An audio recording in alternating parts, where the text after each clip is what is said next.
তিন ভাই রাহুল, অভিষেক, তেজস্বী। এরা চতুর্থ ভাই। এদের অনেক কিস্সা, এদের অনেক কাণ্ড, অনেক মিল। আর এরা কেন চতুর্থ ভাই সেটা জানার পরে যদি ভালো লাগে তবে অবশ্যই সাবস্ক্রাইব করবেন। পিনাক্কি বলছে। এখন তিন ভাইয়েরই না ভয়ের সময়। দুই ভাই ইতিমধ্যেই কাঁটায় পা দিয়ে ফেলেছেন, আর একজন যে কোনো দিন দেবেন। এই তিন ভাইয়ের কিস্সা এবং ভয়ের কারণ জানতে দেখুন এবং শুনুন পিনাক্কি বলছে। বলবো এরা কেন চতুর্থ ভাই সেটা বলবো, সেটা বলার জন্যই তো এই প্রতিবেদন। কিন্তু আগে বিচার করা দরকার এদের মধ্যে কে বড়, কে মেজো আর কে ছোট। বয়সের হিসাবে যদি ধরি তবে রাহুল গত জুনে, মানে রাহুল গান্ধী গত জুনে 55-তে পা দিয়েছেন। অভিষেক বন্দ্যোপাধ্যায় আসছে যে নভেম্বর, তাতে 38 পূর্ণ করবেন। আর বয়সে ছোট ভাই তেজস্বী যাদব 36-এ পড়বেন সামনের নভেম্বরে। অনেকেই বলেন বয়সে বড় হলেও রাহুল নাকি বুদ্ধি শুদ্ধিতে অনেক ছোট। কে জানে, এখনো নাকি তার শৈশব কাটেনি ঠিক মতো। সাংসদ হিসেবে তিনি যা যা করেন তাতে নাকি অনেকে ওর গায়ে সেরিল্যাকের গন্ধ পান এখনো। বিয়ে তাও করেননি। অনেকে অভিষেক, তিনি দুই সন্তানের পিতা, একটি কন্যা একটি পুত্র। একই রকম ভাবে তেজস্বীও তাই। প্রথমে কন্যা সন্তান ছিল, কদিন আগেই কলকাতায় তার পুত্র সন্তানের জন্ম হয়েছে। সেদিন সর্বজনীন পিসিমা মমতা বন্দ্যোপাধ্যায় হাসপাতালে ওই ফুটফুটে ছেলেটিকে দেখতে গিয়েছিলেন। সঙ্গে ছিলেন তেজস্বীর পিতা লালু প্রসাদ যাদব এবং মা রাবড়ি যাদব। তিন ভাইয়ের মধ্যে সবচেয়ে সফল মনে হয় ছোট তেজস্বী। কারণ দেখুন, একবার বছর দেড়েকের জন্য হলেও তিনি বিহারের উপমুখ্যমন্ত্রী হয়েছেন। মেজো ভাই অভিষেক তো সাংসদ ছাড়া আর বিশেষ কিছুই তার হয়ে ওঠা হয়নি, যদিও তিনি নিজেকে অনেক কিছু ভাবেন। তবে ভাবতেই পারেন পারিবারিক সূত্রে যে পদ তিনি পেয়েছেন তাতে প্রবীণ নেতাদের তো তিনি হাতে মাথা কাটেন। সেটাই বলেন তৃণমূলের লোকেরা বলেন। বড় রাহুলের পিতা রাজীব গান্ধী, পিতামহী ইন্দিরা গান্ধী, পিতামহীর পিতা জওহরলাল নেহেরু, তিনজনেই দেশের প্রধানমন্ত্রী হয়েছেন। কিন্তু তিনি, মানে রাহুল, সেই 2000 সাল থেকে ছোটাছুটি করেও ওই লোকসভার বিরোধী দলনেতা পর্যন্ত। কিন্তু নেতা হিসেবে কে বড়, এই যদি প্রশ্নটা করা হয় তাহলে আপনাদের সেই ছেলেবেলার কথা মনে পড়বে। আমি জানি এখানে অনেকেই আছেন যারা অনেক ভাই একসাথে বড় হয়েছেন, ধরা যাক তিন ভাই এইরকম। তো দেখবেন কে গুরুত্বপূর্ণ, কে বড়, কে সিদ্ধান্ত নেবে, এতে ভাই ভাই ঝগড়াটা একটা সময় মারামারির পর্যায়ে চলে যেত। এই তিন ভাইয়ের মধ্যে যদি একদম ঝগড়াটা লাগে কে বড় নেতা, রাহুল কান্না ধরবেন, ও মা দেখো না আমায় ওরা ছোট বলছে।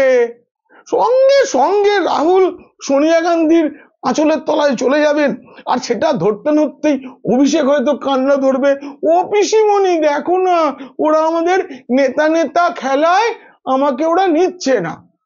পিসিমণি তখন ধমকে চমকে একটুখানি ইয়ে করবার চেষ্টা করবেন, আর তেজস্বী ছোট, সে দুম করে ছুটে গিয়ে বাবা লালু প্রসাদ যাদবের কোলে উঠে পড়বেন। ও বাবা তুমি ওদের একটু বকে দাও না, ওরা বলছে আমি নাকি ছোট। লালুজি সঙ্গে সঙ্গে কোই বাত নেই বেটা হাম হ্যায় না বলে আদর করতে থাকবেন। আদর করতে করতে বলবেন তু মেরা নন্না মুন্না বেটা मैं वो दोनों को खिलौना नहीं देंगे, आओ मेरे गोद में सो जाओ। মানে এটা কিন্তু কাল্পনিক, আমি ভাবছি মানে আমাদের ছোটবেলায় এরকম হতো, তো এরকম হতে পারে, কারণ ইন্ডি জোটে কেউ মুখে বলে না কিন্তু সকলের শত্রু, সকলেই চায় অন্যের কাঁধে চেপে উপরে উঠবেন, কিন্তু কেউ তাই জন্য উঠতে পারে না, ভয় আছে। যার কাঁধে পা দেবেন তিনি যদি দুম করে বসে পড়েন তাহলেই তো ধপাস। যাই হোক, এর জন্য এই যে বললাম না, একজন মায়ের আঁচলের তলায়, একজন পিসির কাছে, একজন বাবার কাছে চলে যাবে, এই জন্যই এরা চতুতো ভাই। চ মানে চন্দ্র, এরা চন্দ্রতুতো ভাই। এদের কারো নিজের কোনো আলো নেই, এরা পরিবারের কারো না কারো আলোয় আলোকিত, ঠিক চাঁদের মতো। একজন তো বাবা লালু প্রসাদ, ভাবতে পারছেন, কেন্দ্রের মন্ত্রী থেকেছেন, বিহারে বারংবার মন্ত্রী, সেই সূর্যের আলোয় আলোকিত তেজস্বী। মেজজন পিসির আলোয়। ভাবুন না, পিসি যদি না থাকতেন কি হতো? কিছু হতে পারত? পিসি রাজনীতিতে অনেক লড়াই করে ক্ষমতায় এলেন, আর সঙ্গে সঙ্গে ড্যাং ড্যাং করে রাজনীতিতে অভিষেক। যদিও পিসি অন্য কথা বলেন, কিন্তু আপনারা অনেকেই জানেন না ও রাজনীতি করে 2 বছর বয়স থেকে। তার মানে তো মেজ ভাই যাকে আমরা ভাবছি তিনি রাজনীতিতে অনেক বড়। 1990 সাল, ওই মার খাওয়াটা 2025, মানে 35 বছর রাজনীতিতে। কিন্তু এতদিন কাটিয়ে তেমন কিছু করতে পেরেছেন কি? না না, সদ্য পেরেছেন তিনি ওই রক্তের টানে লোকসভার নেতা হয়েছেন। যাক, আর গান্ধী পরিবার মানে কত বড় সূর্য বুঝতে পারছেন? সেই সূর্যের আলোয় আলোকিত রাহুল গান্ধী। সেই পরিবারের আলো, মানে সেই পরিবার সূর্যের আলো এত বেশি যে তার আলোয় মনমোহন সিংহ অন্য পরিবারের হয়েও টানা 10 বছর সরকার চালিয়েছেন। আমরা জানি ইউপিএ 1 ও ইউপিএ 2 প্রধানমন্ত্রী ছিলেন মনমোহন সিংহ, কিন্তু সরকারের অন্তরাত্মা কে ছিলেন? গান্ধী পরিবারের পুত্রবধূ সোনিয়া গান্ধী। তারপরে রাহুলের সেই মনে নেই ওই অর্ডিন্যান্স ছিঁড়ে ফেলা। যারা ওই সময়ের ঘটনাটা জানেন না তাদের জন্য বলি, 2013 সালে সুপ্রিম কোর্ট একটা রায় দিয়ে বলেছিল যে ন্যূনতম 2 বছরের সাজাপ্রাপ্ত সাংসদ এবং বিধায়কদের পদ অবিলম্বে খারিজ করা হবে। যেই না সুপ্রিম কোর্ট এই রায়টা দিল, তখন মনমোহন সিং এর ইউপিএ সরকার একটা অর্ডিন্যান্স জারি করলো, অধ্যাদেশ। সেই অধ্যাদেশে বলা হলো যে দোষী সাব্যস্ত হলেও সাংসদ এবং বিধায়কদের অবিলম্বে অযোগ্য ঘোষণা করার নিয়মটি বাতিল করা হচ্ছে। সেই সময় প্রকাশ্যে রাহুল গান্ধী নিজের দলের, নিজের সরকারের সেই অধ্যাদেশ মানবেন না বলে সাংবাদিক বৈঠক করেছিলেন, বলেছিলেন এটা সম্পূর্ণ অর্থহীন। দেখুন তিনি সেটা কিভাবে ছিঁড়ে ফেলেছিলেন। ওই যে বলে না, ধর্মের কল বাতাসে নড়ে। 2023 সালে ওবিসি সংক্রান্ত মন্তব্য করে আদালতে দোষী সাব্যস্ত হলেন রাহুল গান্ধী, তার সাংসদ পদ খারিজ হয়ে গিয়েছিল, আবার ফিরে পেয়েছেন। কিন্তু যে অর্ডিন্যান্স তিনি ছিঁড়ে ফেলেছিলেন সেটা যদি না ছিঁড়তেন তাহলে কিন্তু তার সাংসদ পদ অত তাড়াতাড়ি খারিজ হতো না। যাকগে, এই চতুর্থ ভাইদের আরো একটা চয়ের খুব মিল আছে। তিনজনেই চমকাতে ভালোবাসেন, চয়ে চমকান। ছোট ভাই থেকে শুরু করা যাক। তিনি বিহারে যখন ভোটার তালিকার নিবিড় সমীক্ষা হচ্ছে, আচমকা জানালেন যে তার নামটাই নাকি ভোটার তালিকায় নেই। ये एप्लीकेशन है, मेरा भी नहीं है, हम चुनाव कैसे लड़ेंगे? সত্যিই তো, কি করে ভোটে লড়বেন তিনি? তিনি তো ইন্ডি জোটের মুখ্যমন্ত্রী মুখ বিহারে। নির্বাচন কমিশন কিছুক্ষণের মধ্যেই দেখিয়ে দিয়েছে নাম আছে, চমকে লাভ হলো না। উল্টে তেজস্বী সাংবাদিক বৈঠকে যে এপিকটা দেখিয়ে বলেছিলেন এটা আমার এপিক এবং আমার নামটা নেই, নির্বাচন কমিশন মনে করছে এই এপিকটি জাল। কমিশন জানিয়ে দিয়েছে তেজস্বীর একদম যেটা অরিজিনাল সেই এপিক নাম্বার হলো RAB 0456228, 204 নম্বর বুথ কেন্দ্র, বিহারের অ্যানিমাল সায়েন্স ইউনিভার্সিটির লাইব্রেরি বিল্ডিং, ক্রমিক নম্বর 416-তে তেজস্বী যাদবের নামটা আছে।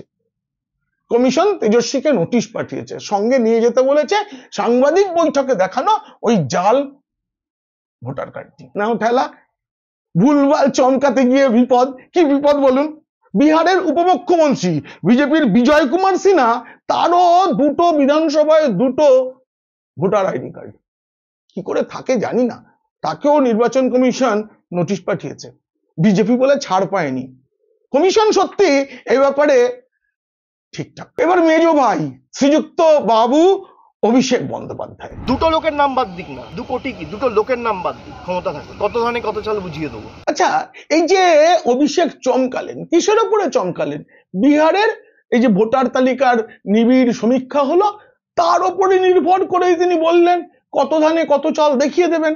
কিন্তু নির্বাচন কমিশন যে হিসাব দিয়েছে তাতে 52,30,000 নাম বাদ গিয়েছে বিহারের ভোটার তালিকা থেকে। কমিশনের রিপোর্ট বলছে 18,67,000 ভোটার মৃত কিন্তু নাম ছিল, এদের তো বাদ দিতেই হবে। 26 লাখ ভোটার ঠিকানা বদলেছেন, তারা অরিজিনাল অন্য ঠিকানায় স্থায়ীভাবে চলে গেছেন, বাদ গেছে নাম, অন্য রাজ্যে যেতে পারেন, বিদেশেও চলে যেতে পারেন।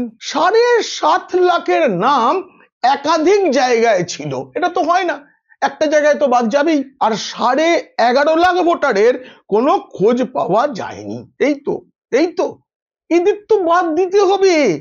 বাংলাতেও তো এমন থাকবে নাকি মারা গেছেন অথচ রয়ে গেছেন, তাদেরও আপনি বাদ দিতে দেবেন না অভিষেক বাবু?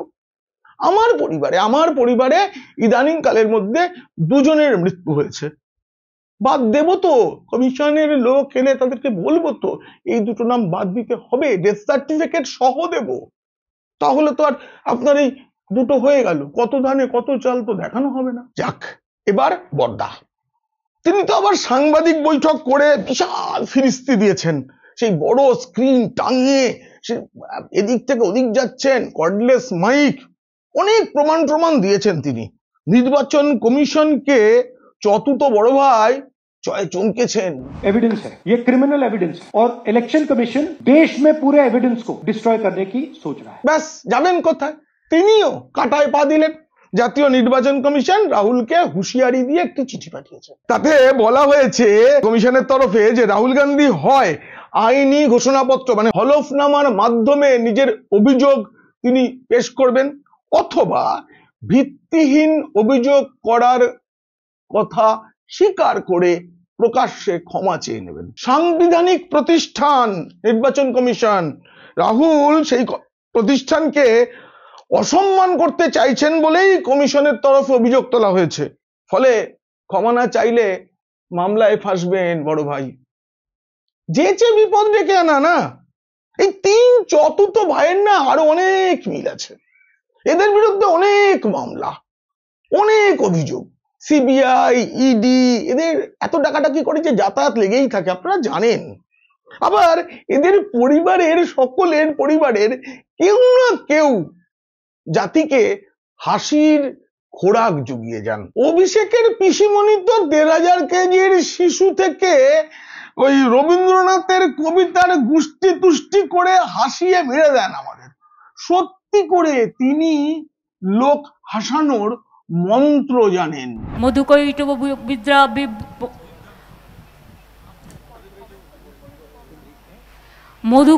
বিদ্যা বিধাত্রী বড়দেব, এমন মন্ত্র নয়, তবে ছোট খোকা তেজস্বীর বাবা লালু প্রসাদ যাদবও হাসাতে পারেন, তবে সেই হাসানোতে বুদ্ধিমত্তা ছিল। সংসদে তিনি এমন কথা বলতেন যা যুক্তিতে খণ্ডন করা যাবে না, কিন্তু হাসির রোল উঠতো। আমি দেখেছি, সেগুলো দেখবেন ইউটিউবে পাওয়া যায়। আর আমার একটা কি আছে জানেন তো, রোজ রাতে একটু কমেডি শো দেখে 5 মিনিট হলেও আমি ঘুমোতে যাই, মনটা ভালো হয়।